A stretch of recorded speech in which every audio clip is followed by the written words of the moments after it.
اے محمد صلی اللہ علیہ وآلہ وسلم،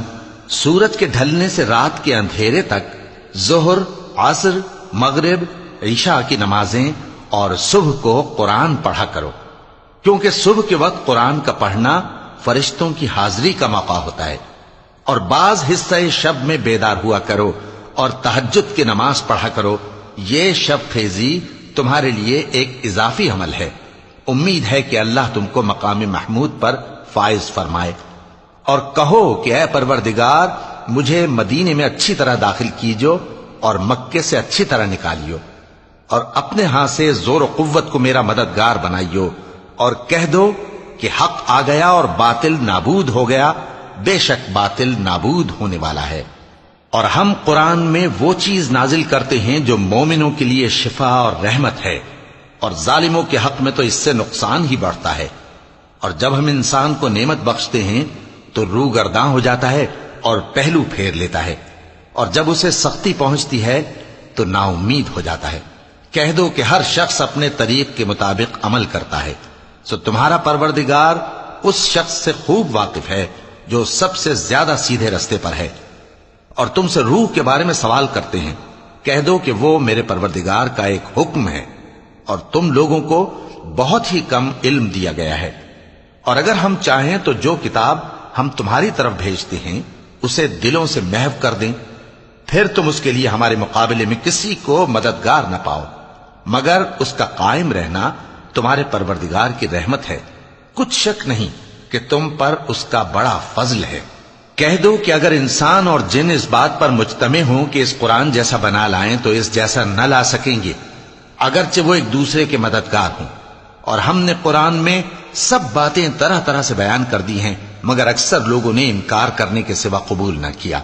اور کہنے لگے کہ ہم تم پر ایمان نہیں لائیں گے جب تک کہ عجیب و غریب باتیں نہ دکھاؤ، یعنی یا تو ہمارے لیے زمین سے چشمہ جاری کر دو، یا تمہارا کھجوروں اور انگوروں کا کوئی باغ ہو اور اس کے بیچ میں نہریں بہا نکالو، یا جیسا تم کہا کرتے ہو ہم پر آسمان کے ٹکڑے گرا دو، یا اللہ اور فرشتوں کو ہمارے سامنے لے آؤ، یا تمہارا سونے کا گھر ہو،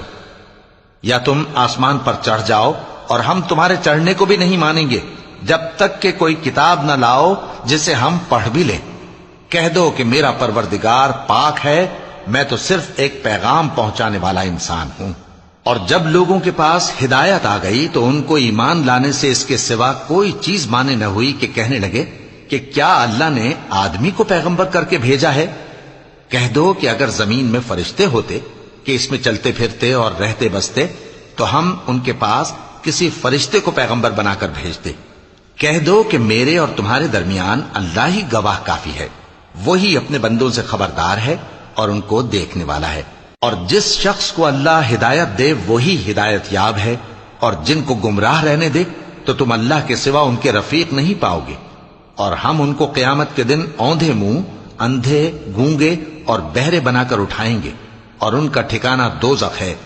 جب اس کی آگ بجھنے کو ہوگی تو ہم ان کو عذاب دینے کے لیے اسے اور بھڑکا دیں گے۔ یہ ان کی سزا ہے، اس لیے کہ وہ ہماری آیتوں سے کفر کرتے تھے اور کہتے تھے کہ جب ہم مر کر بوسیدہ ہڈیاں اور ریزہ ریزہ ہو جائیں گے تو کیا اثر نو پیدا کیے جائیں گے؟ کیا انہوں نے نہیں دیکھا کہ اللہ جس نے آسمانوں اور زمین کو پیدا کیا ہے اس بات پر قادر ہے کہ ان جیسے لوگ پیدا کر دے، اور اس نے ان کے لیے ایک وقت مقرر کر دیا ہے جس میں کچھ بھی شک نہیں، تو ظالموں نے انکار کے سوا اسے قبول نہ کیا۔ کہہ دو کہ اگر میرے پروردگار کی رحمت کے خزانے تمہارے ہاتھ میں ہوتے تو تم خرچ ہو جانے کے خوف سے ان کو بند کر رکھتے، اور انسان دل کا بہت تنگ ہے۔ اور ہم نے موسیٰ کو 9 کھلی نشانیاں دیں تو بنی اسرائیل سے دریافت کر لو کہ جب وہ ان کے پاس آئے تو فرعون نے ان سے کہا کہ موسیٰ، میں خیال کرتا ہوں کہ